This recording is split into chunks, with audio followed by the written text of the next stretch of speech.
Hello, hello, hello, and welcome to another session of Let's Get Real with Mona. That's me, where I share stories and teachings to inspire you to turn your dreams into reality.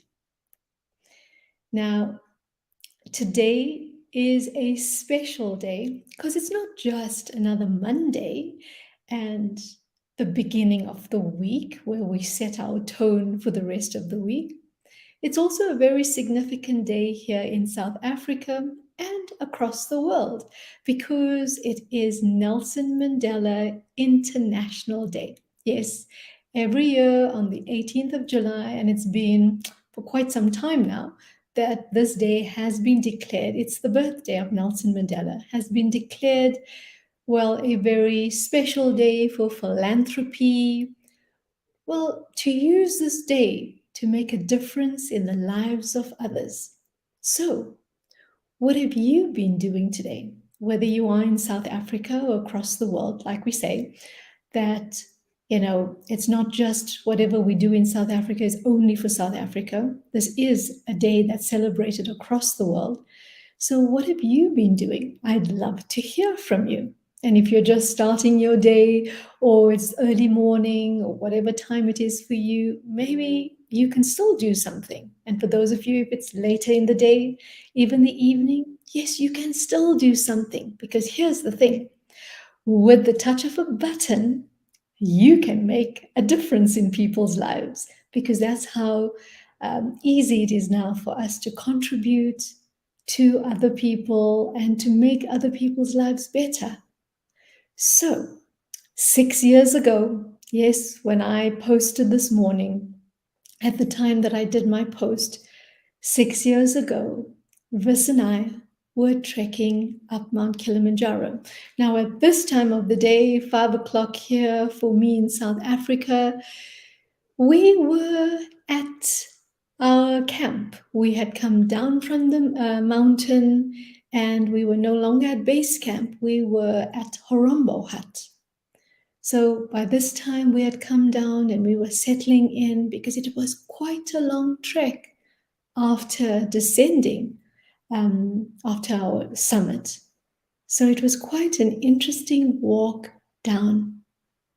And the thing that really got me up that hill, I say up that hill, it's up the mountain, because it felt like a hill when we were coming down, because we were zip-zapping down and sliding down, because it was easier coming down and going up.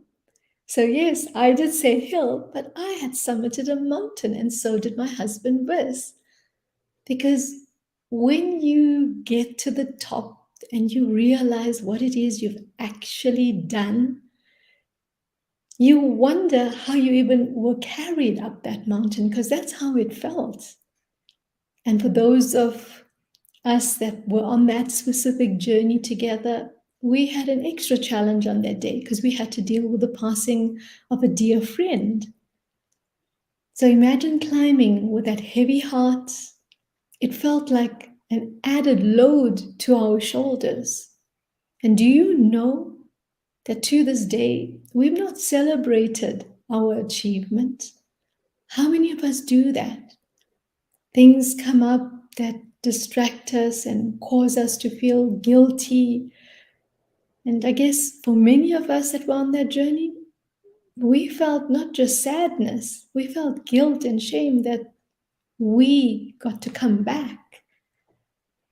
So today, we're still on the theme of stillness. And I thought it was so apt that this significant day fell on a Monday so I could have this chat with you. Because you see, I had to practice stillness, and it wasn't just on the day when I was summiting Mount Kilimanjaro. It started all the way back 6 months before that, when we actually started practicing out in nature, when we started practicing and going up and down the Westcliff stairs here in Johannesburg, when we went to the Drakensberg, when we went outside of Johannesburg to Suikerbosrand Nature Reserve to practice there. You know, what was so interesting, and remember I shared with you that hiking in nature, hiking anywhere in nature, can help you get to that stillness that we so seek.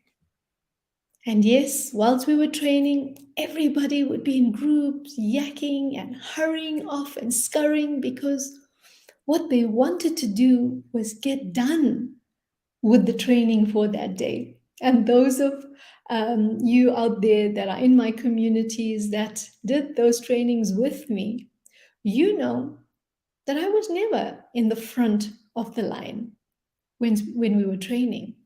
I was always right at the back, sometimes really at the end, really, really at the back.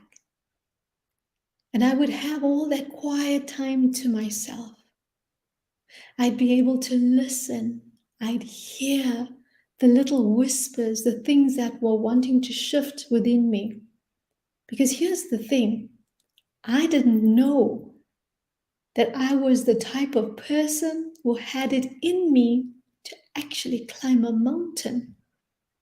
I never saw myself as that type of person. I believed that you had to have courage, you had to be made of steel, you know, to withstand the harsh conditions when climbing a mountain. I thought that you had to have, well, the levels of fitness that only super athletes had.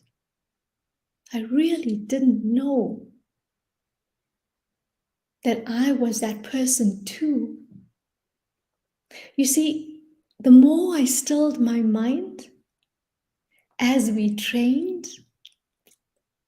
the more I got to connect with that courageous side of me, that adventurous side of me, that bold side of me, that loving side of me, that generous side of me.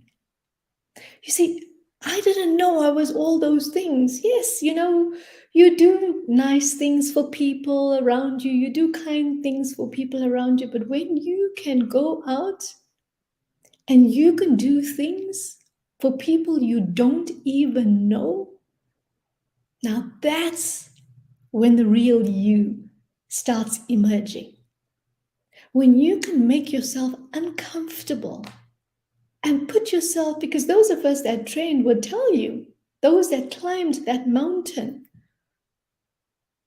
it wasn't an easy feat for us.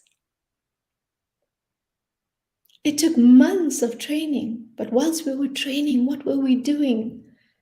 We were getting to that still point within. And yes, some people didn't get to summit, because what happened? As they were going up that mountain, as they were in the process of summiting, something louder than that still, wise voice within started coming up. So instead of listening to that still, wise voice, they got scared and they let the fear take over. And yes, it manifested itself as health issues. It manifested itself as if they couldn't do it. So this is what happens. You know, I loved some of the shares. Somebody said they'd love to be an actor, a poet, you know, different things from different people. And it's wonderful, because here's the thing, who we are today is going to be different to who we are tomorrow. And if it's just one small flicker of that version of you that shows up, it doesn't have to be something big and bold like what Vis and I did, climbing a mountain. But you must be able to witness. You must be able to witness who you become in that stillness. Like I said, I became adventurous. I knew I was courageous. I mean, for goodness sakes, I worked in Johannesburg Central with criminals for 24 years. You have to have courage to be standing across from some serious criminals and to drive into Johannesburg town every day. So I know I had courage like that. But to do something that risks your life, well, that takes another level of courage, which I didn't know I had. And you know what? It's that still voice, that in that stillness, that soft, gentle voice that comes up. And you hear what other people around you are saying. You pick up the clue that sounds, go up the mountain with a whole lot of shoes? Well, that was what Peter Maury, one of Nelson Mandela's official photographers, had said to me. But he was making a joke. And it was something in me that said, you can't just climb that mountain. It's got to be epic. And some people would think that epic would be how fast you can get up there. For me, it was take that gold pair of heels, sandals, take that gold pair of sandals up the mountain and put it on. Now, I had no idea that I'd even be able to put it on. I had no idea that whilst I was climbing up that mountain, what I was actually doing was I was reconnecting to a lost part of me, that feminine side of me, that sacred feminine, the divine feminine. I didn't know that I was going up to Mount Kilimanjaro to become one with the divine feminine. So you see, when I asked the question, if you were really, really still, who would you be? It's even beyond what our conscious mind can comprehend. It's even beyond what our ego mind can comprehend. And the best part of this is I only fully understood that earlier this year. I had no idea that the feminine, the divine feminine, was asking to come back onto this planet. I didn't understand that I had to bring this grace, the softness, the strength of the feminine back onto the planet. And yes, what did she make me do? She made me put on these gold heel sandals, refresh my red lipstick, and put on a tiara. And like I've shared in other posts, it was a very small makeshift tiara that I got from the airport here in Johannesburg before we left. So I want you to just think about this. Who would you be if you allowed yourself to touch that still point within you? Now just think about this. Today we are celebrating it as Nelson Mandela International Day. And you know, Nelson Mandela is an example of allowing himself to be in the stillness. Now, this is not to offend anybody. Yes, he was in prison for a really, really long time. But look at what happened in that prison. And it's like my teacher, Dr. John D. Martini, taught me many years ago. When there's something negative, we must look for the benefits in it. And when there's something positive, we must look for the drawbacks in it. Now, even though Nelson Mandela was in prison for 27 years, despite working in the quarry and those harsh circumstances, whatever the material was that he was working with there impacted his eyes, and he was away from his family, his loved ones. He was imprisoned. What actually happened is that stillness, that quiet space, just after the working hours, being in that space in his cell alone, allowed him to tap into his higher self. And that's what happens for all of us, not just for him. Because you see, he was able to get to that place which shouted love, which shouted peace, which shouted bringing all of us together. And it's only then.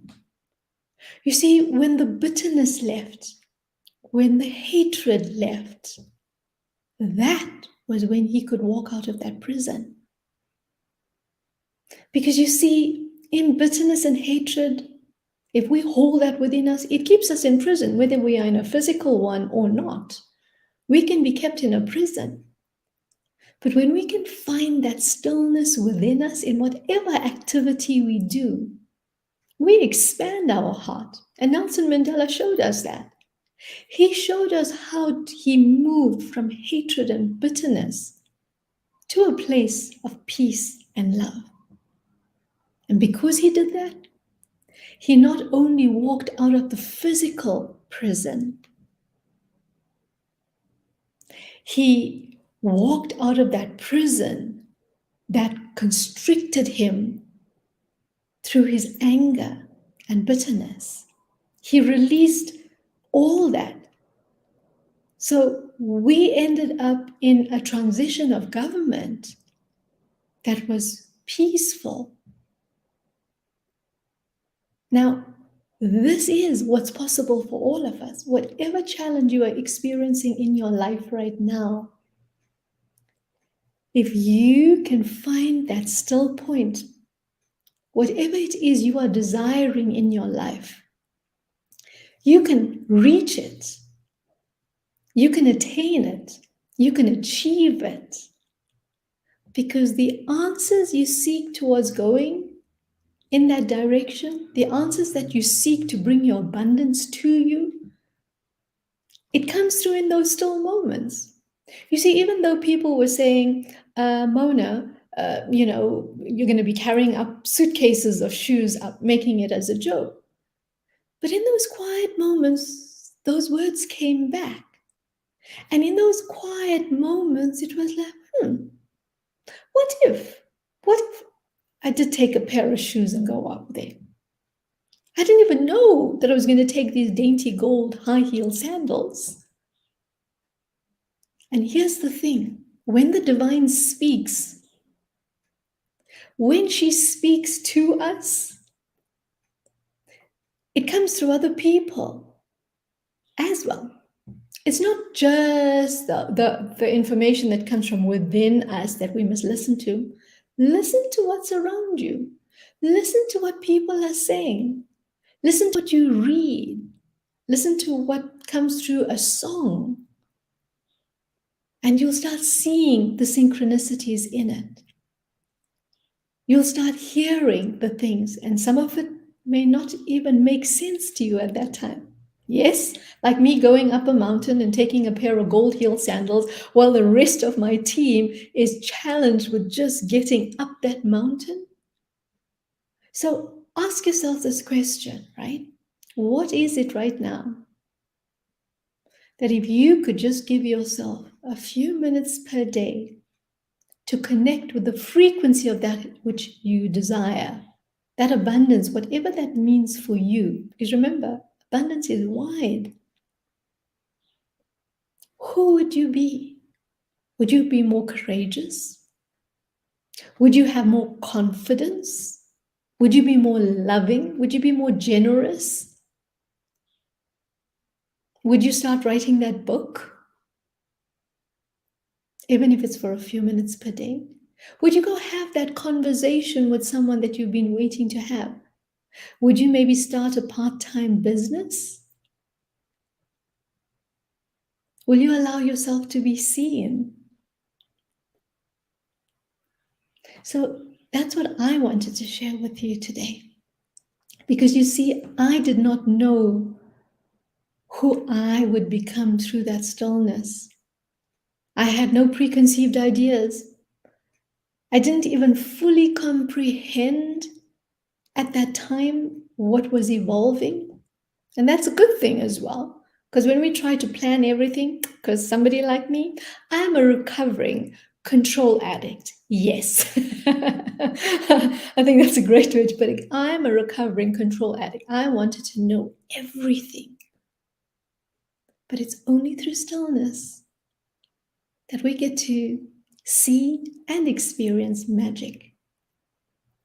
So if you think about Nelson Mandela, you know, we are our own versions of that, whatever it is we want to create in the world. And today, we don't have to sit and wait for somebody else to come and create the life of our dreams. We get to do that. I was not someone who believed that I could actually I didn't even think that I'd be sitting here having these conversations with you. But going up that mountain, and like my husband first said to me when I was challenged, going up towards the first level of the summit at Gilman's Point, he said to me, "You're doing this for the girls you don't even know."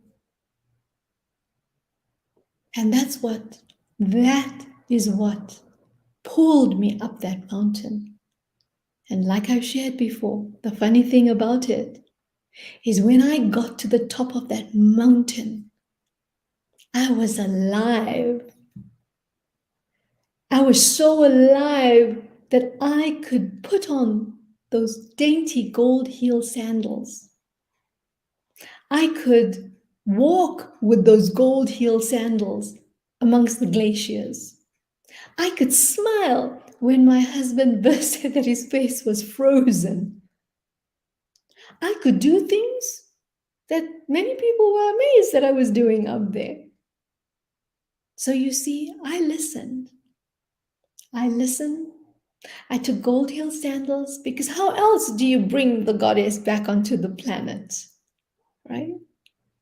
You bring her with gold. You bring her with style. You bring her with luxury and elegance. And this is for all of us, whether you're a male or a female.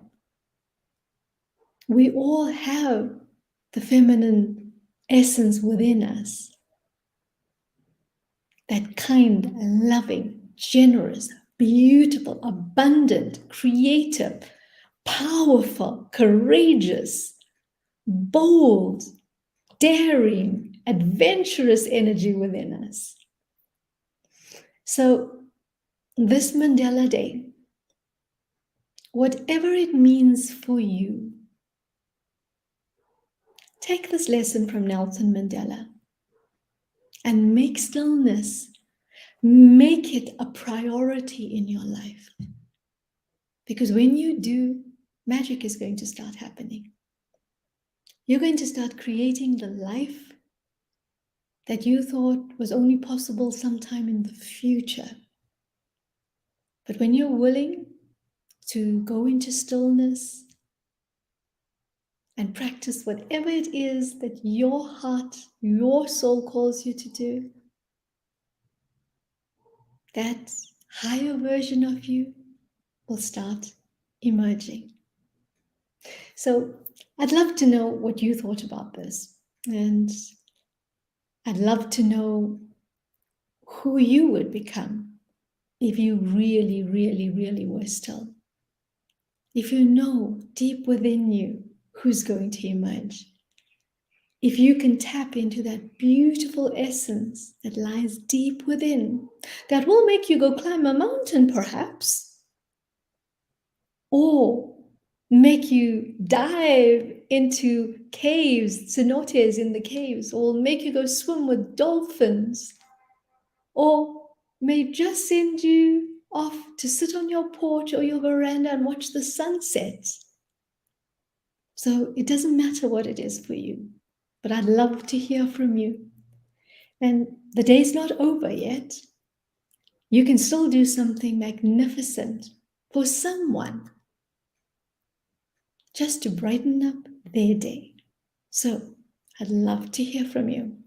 Please do leave me a comment once you watch this video. I'd love to know what resonated with you and how you are going to make every day, not just when it's Nelson Mandela International Day, to make a difference in someone's life. But like Wes said to me earlier today, it's every day is Make a Difference Day.